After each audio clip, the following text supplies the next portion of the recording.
Welcome to Urban Knife Guy, and today we're going to have a look at my survival pouch for hikers. This survival pouch was designed for my specific skill set and environment, which is tropical jungles. It was designed for day hikes in preparation for overnight scenarios for up to 48 hours. I designed this to be as compact as possible, so I limited everything to this Maxpedition Micro Pouch. It is small, but not exactly light. However, it is very compact overall, considering all the items inside. Let's give it a weigh. So in ounces, this is 186 ounces, and if we were to look at grams, that's 529 grams, so just a bit more than half a kg. So it isn't that light, but considering it with the rest of my gear, it's actually quite acceptable. This pouch lives in a small pocket in my pack, but for whatever reason, if I have to ditch my pack, I can just grab this micro pouch and I'm confident to be able to survive for a few short days if needed. When putting together the survival pouch, I used Dave Canterbury's 5 C's of survival, but also added other functionality. The 5 C's are cutting, coverage, cordage, combustion, and container. Some of the other functions that this survival pouch has includes illumination, signal, first aid, power, repair, and navigation. Alright, let's go ahead and check out the pouch right now.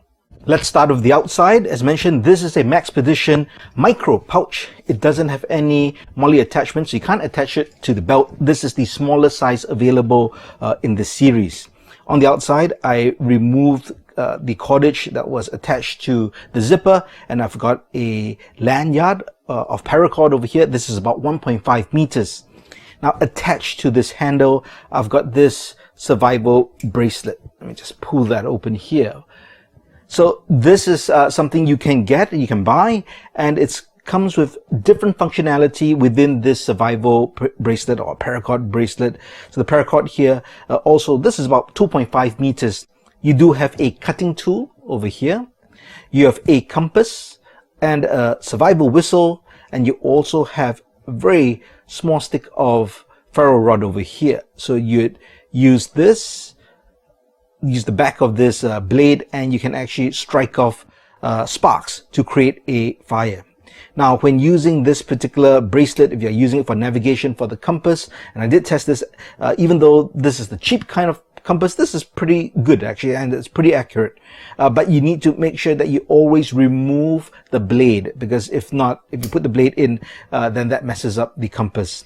But this is on the outside. It's attached to the handle. If I need, I could grab this, take this, and put it on my wrist, and I'm good to go. All right, let's have a look inside now. As you can see, there's still something on the outside, and I've got two zip ties or cable ties here. I won't take them out because it's really lodged in there, but that's used for cordage. And I have to open this up, and we can see we've got quite a bit of items. So let's start from one side, and why don't I start from the left? So I do have illumination, some lights over here, and this is from Olight. This is the i5R EOS, and this is a great light, 320 lumens. It lasts 37 hours. It's a rechargeable battery, so that's where the power bank can come in as well if I really need to charge this up. But it also can take a regular AA battery, so that's actually pretty good. So that's illumination. For cordage, I've got some Kevlar thread over here. I've got 10 meters of this. This is 2 mm thick, very strong thread, and I prefer this to, let's say, bankline, which is a nylon braided thread. So it's Kevlar thread. I've got a big lighter. This particular one is just a press down to get the flame. In my separate fire kit, which I do have in my pack, I have the flint style lighter, so I wanted different kinds of lighters, so that's why this one is in here. I do have a Sharpie or mini Sharpie over here, and there's a reason for that, and actually that's used together with this. So this is what we have. This is surveyor's tape or signaling or flagging tape, and this is used to mark your trail if needed. So if you're lost and you really have no idea where you are, everything looks the same, you can tear pieces of this tape, wrap it around a tree to signal or to mark where you go. And of course, if rescue rescuers come to help, they can see that as well. Now that's why the Sharpie comes in, because what you do is you write down the date and the time that you're at that particular spot. I would sign off my name, and I also put a direction where I'm going. So if I do have my compass, I have a main compass on my pack, but I also have that one on the survival bracelet. I could put a bearing towards the direction I'm going to, and then I could also put any other information, such as if I'm hurt, lack of water, or lack of food, and I'll just put my initials to sign off. So that's really for signaling for help, but also for you to mark your own trail in case you need to backtrack or you get lost and you really need to know your place. Got some gaffer's tape over here.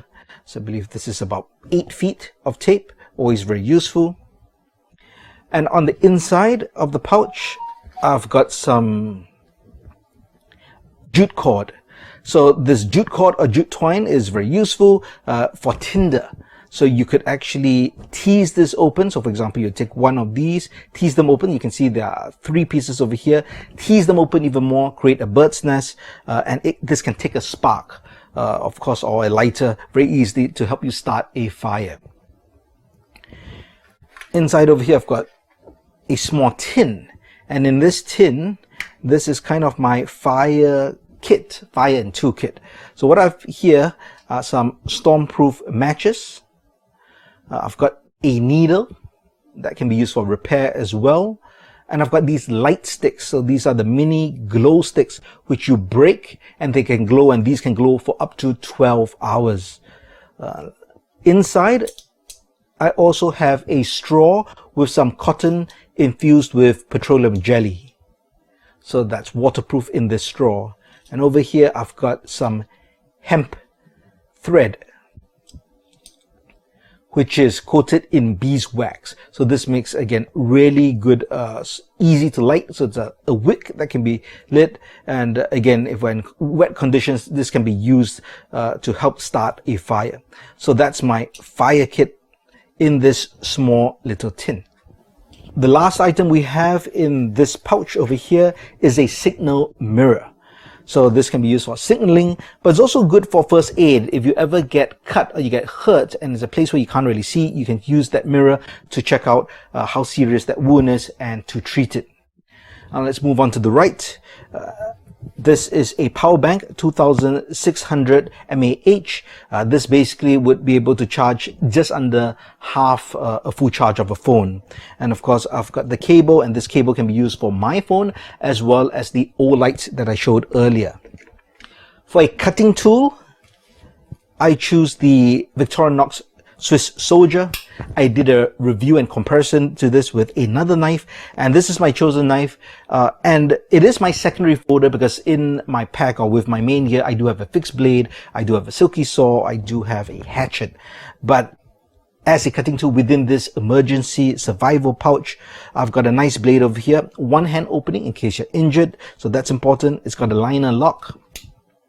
And there's also a saw. So these are really the 2 most important tools, I think, that's needed for this survival pouch, the main blade and the saw. There's also some screwdrivers, bottle cap opener, can openers, but those are really secondary tools. Now inside here, I've got aluminum foil for a container. So this is quite a large piece of foil. This is 2 feet by 1 feet. And here's a little tip I got from Common Sense Outdoor, a YouTube channel. It's the way to kind of keep or store the aluminum foil. Most people would fold it into a small packet and put it into a sleeve.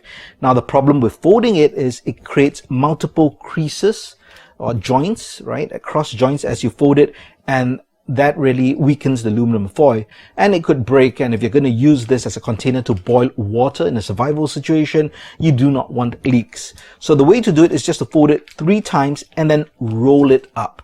So you get the minimum amount of really cross creases within there. So that's a container. Over here we have a survival blanket. This is coverage.